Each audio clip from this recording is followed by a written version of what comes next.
ሰላም ጤና ይስጥልን የተከበራችሁ የቱዴይ መረጃ ቤተሰቦቻችን በያላችሁበት የዓለም ክፍል ሁሉ ሰላም ጤና ፍቅር እንዲበዛላችሁ እየተመኘው አሁንም እንዲሁ ከሀገር ውስጥና ከመላው ዓለም የተሰሙትን እጅግ ሊደመጡ የሚገባቸውን ወሳኝ እንዲሁም ሰበር የሆኑ መረጃዎችን በማጠናቀር ወደ እናንተ ይዤ ብቅ ብያለሁ።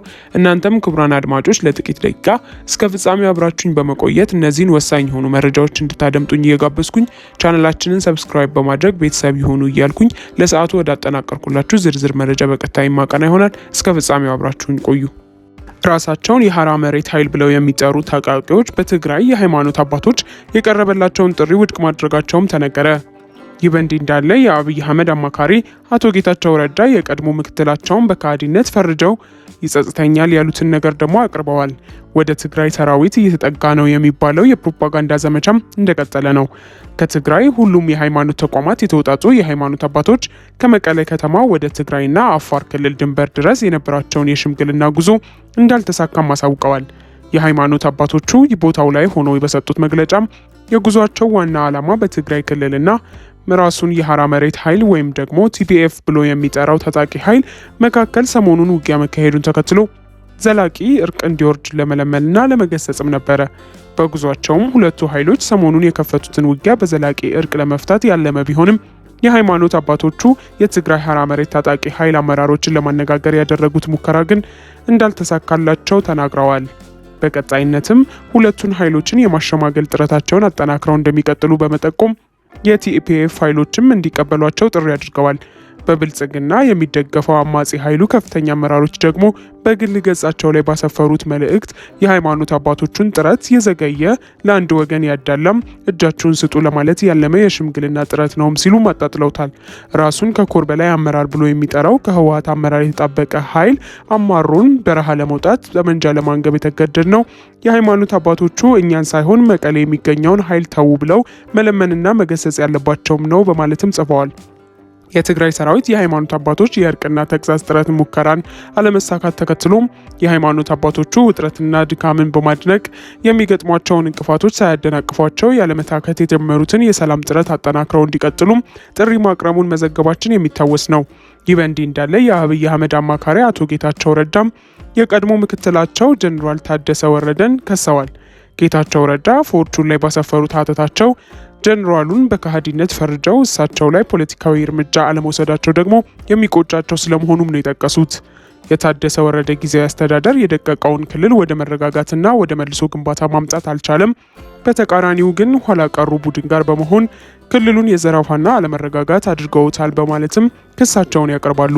ጌታቸው ረዳም አቶ ጌታቸው በእርሳቸው አስተዳደር ዘመን ምክትላቸው ብቻ ሳይሆን የትግራይ ሰራዊት ከፍተኛ አመራር ጭምር ሆነው ማገልገላቸውን በማስታወስ በወቅቱ ፈጽሟቸው ያላቸውን ጥፋቶች እየጠቃቀሱ ማባረርን ጨምሮ ፖለቲካዊ እርምጃ አለመውሰዳቸው የሚያስቆጫቸው ስለመሆኑም ነው ያነሱት።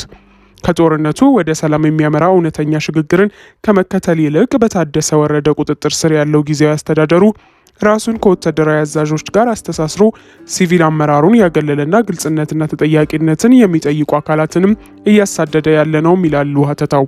ጀኔራሉን በክህደት ጭምር እየወነጀሉ የሚያቀርቡት ጌታቸው የጊዜያዊ አስተዳደሩ ሌሎች ማህበረሰብ ክፍሎች የተካተቱበትን አካታች አስተዳደርና ቁጥጥርን ለመተግበር የተደረገውን ጥረትም ስለመቀልበሳቸው ይገልጻሉ። አቶ ጌታቸው ይሁን ሌሎች የብልጽግና ድጋፋቸውን እየገለጹ የሚገኙ የትግራይ ሰዎች ክልል ውስጥ የተፈጠረውን እውነት ወታደራዊ መልክ በመስጠት እያቀረቡትም ናቸው። በተለይም ደግሞ በብልጽግና ደጋፊና ተደጋፊዎች በኩል ህዝቡን ለከፋ አለመረጋጋት እየዳረጉ የሚገኙ የትግራይ ሰራዊትንም የሚያስጠነቅቁ መረጃዎችም ተበራክተዋል። ሰራዊት ተንቀሳቅሷል፣ ድሮን ተሰማርቷል የሚለውን ጨምሮ ህዝቡ በጦርነት ሁኔታ ውስጥ እንዲሆን የሚደረገው ቅስቀሳም የሚጠቀስ ነው። ጀኔራል ሳሞራ የኑስ በዚህ ሰሞን በትግራይ ችግር ፈጣሪ ያሏቸው አካላት ላይ ብልጽግና እርምጃ ይወስድላቸው ዘንድ መጠየቃቸውም የሚታወስ ነው። በእርግጥም አገዛዙ በተለይም በደቡባዊና ምዕራባዊ ትግራይ አቅጣጫዎች ሰራዊቱን እያስጠጋ የድሮን አሰሳዎችንም ያስቀጠለ መሆኑ የሚታወቅም ሁኔታውን ከፍየሏ በላይ ጮሆ ህዝቡም ጭንቀት ውስጥ ይገባ ዘንድ የሚደረገው ቅስቀሳ ግን በየቀኑ የሚቀርብም ሆኗል። ፓርላማው ውስጥ ህዝቡ እንዳያዝን የሚል ማብራሪያ ተሰጥቷል። ብልጽግና በኮሚሽኑ በኩል የትግራይን የምክክር ኮሚሽን በአዲስ አበባ ለማድረግ ያዝኩት ያለውን አማራጭም አሳውቋል።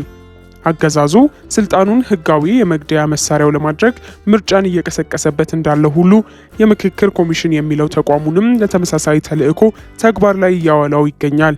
ይህ የአብይ አህመድ ኮሚሽን ተጨምሮለት የነበረው ጊዜ ሊጠናቀቅ የቀረው የተወሰነ ጊዜ ብቻ ቢሆንም ጉዳዩ በፓርላማ ቀርቦ ተስፋ ያደረገው ህዝባችን እንዳያዝን በሚል ሀሳብ ስለመነሳቱ ሪፖርተር ዘግቧል። የአብይ አህመድ ኮሚሽን ደግሞ አታጣድፉን፣ ጊዜም ስጡን አለ ሲል ይጠቅሳል ዘገባው። ኢትዮጵያን የኢንሳይደር ደግሞ የትግራይ ጉዳይ በአዲስ አበባ እንዲታይ ምክረ ሀሳብ ከምክክር ኮሚሽነሩ በኩል ለመቅረቡን አንስቷል። ለሀገራዊ የምክክር ጉባኤ የሚቀርቡ የትግራይ ክልል አጀንዳዎች የሚሰባሰቡበት መድረክ በአዲስ አበባ ማካሄደን በአማራጭነት መያዙንም የኢትዮጵያ ሀገራዊ የምክክር ኮሚሽን ገልጿል ሲልም የሚያትተው ኮሚሽነር መስፍን አርአያ አጀንዳዎችንና ተወካዮችን የማስመረጡ ስራ ከትግራይ ክልል ውጭ ባሉ ሁሉም ክልሎችና የከተማ አስተዳደሮች ተጠናቋል፣ 93 በመቶ ሆነው ያጠናቀቅ ነው እያሉ ተናግረዋል። የትግራይ ጉዳይ ግን በቁጥር ደረጃ ሊታይ የሚገባው አይደለም ሲሉ ስለመግለጻቸውም አመላክተዋል። በአዲስ አበባ በሚገኙት የህዝብ ተወካዮች ይሁን የፌዴሬሽን ምክር ቤቶች ተወካይ የሌላ ትግራይ ላይ ጦርነት በተናጥኦ የሚያውጁ አካላት የትግራይ የምክክር አጀንዳዎችን ሊያስገቡ አማራጭ ማቅረባቸውንም መግለጻቸው ደግሞ ከሰሞኑ መነጋገሪያ መሆኑም አልቀረም። ስለ ደብዳቤው የኤርትራ አስገራሚ ምላሽ። የኢትዮጵያ የውጭ ጉዳይ ሚኒስትር ጌዲዮን ጢሞቴዎስ ለኤርትራ አቻቸው ኡስማን ሳላ ግልጽ ደብዳቤ ጽፈዋል። ደብዳቤው በትላንትናው ዕለት በበርካታ ማህበራዊ ሚዲያዎች ሰፊ ቅብብልን ያገኘው ሁኔታ ሲሆን ከሮይተርስ እስከ ቢቢሲና ሌሎች በርካታ ዓለም አቀፍ ሚዲያዎችም ተረባርበውበታል። በዚሁ ደብዳቤ ጉዳይም ቢቢሲ ከኢትዮጵያ አቅጣጫ በእርግጥ የኢትዮጵያ መንግስት ትክክለኛ ደብዳቤ ነው በማለት የጠየቀ መሆኑንም አመላክተዋል። የደብዳቤውን ትክክለኛነት ሮይተርስ የዜና ወኪልም የጠየቀ መሆኑን አመላክቷል። የደብዳቤውን ትክክለኛነት በተመለከተም የውጭ ጉዳይ ሚኒስቴር ቃል አቀባይ አምባሳደር ነቢያት አረጋግጠውልኛል ሲልም ቢቢሲ አስታውቋል። ሮይተርስም ደብዳቤው ከኢትዮጵያ መንግስት የወጣ መሆኑን አረጋግጫለሁም ብለዋል። ከዚህ በመቀጠልም የቀጠለው የኤርትራን ምላሽ በተመለከተ በዚህ ዙሪያ የኤርትራን ምላሽ ለማካተት የሞከረው ሮይተርስ የዜና ወኪል የኤርትራ መንግስት ቃል አቀባይን ያነጋገረ መሆኑንም አመልክተዋል። የኤርትራን የየትኛውንም ጉዳይ በተመለከተ ከፕሬዚዳንት ኢሳያስ በመቀጠል በብቸኝነት ምላሽ የሚሰጡት የሀገሪቱ ማስታወቂያ ሚኒስትር የማነ ገብረ መስቀል ናቸው። የኤርትራ ከዚህ ውጭ እንደ ሌሎች ሀገራት በውጭ ጉዳይ ሚኒስትር ወይም በሌላ አካል ምላሽ የሚሰጥበት ሁኔታ ዝግ ሆኖም ይታያል። ሮይተርስ የዜና ወኪል ከኢትዮጵያ በኩል የደብዳቤውን ትክክለኛነት ካረጋገጠ በኋላ የኤርትራ መንግስት ምላሽን ለማግኘት ለኤርትራ መንግስት ቃል አቀባይ ጥያቄ አቅርቤያለሁም ብለዋል። በውጭ ጉዳይ ሚኒስትር ጌዲዮን ጢሞቴዎስ የተጻፈው ደብዳቤው ይድረስ የተባለው ለኤርትራ ውጭ ጉዳይ ኡስማን ሳላ ሲሆን ሮይተርስ ምላሻቸውን ሰጡኝ ያላቸውና በስም ያልተጠቀሱት የኤርትራ መንግስት ቃል አቀባይ ደብዳቤው በእርግጥም ለውጭ ጉዳይ ሚኒስቴር መድረሱ ማረጋገጥ አለብኝ የሚል ምላሽ የሰጡት መሆኑንም አስታውቀዋል። የቃል አቀባይ ምላሽ ጠያቂውን ጋዜጠኛ እንደዚህ በደረቁ ከምሸኘው አንዲት ነገር ተንፈስ ልበልለት የሚል ይዘት ያለው አስገራሚ ምላሽ ሆኖም ታይቷል። ያም ሆኖ ዋናውና ኦፊሴላዊ የአስመራ ምላሽ እየተጠበቀ ነው። በኢትዮጵያ መንግስት በኩል ለአስመራ የተላከው ደብዳቤ ኤርትራ ከያዘቻቸው የኢትዮጵያ ግዛቶች ጦሯን በአፋጣኝ እንዳታስወጣ ይጠይቃል። በሁለተኛ ደረጃ ከአማጽያን ጋር የምታደርገውን ትብብር እንድታቆምም ያሳስባል።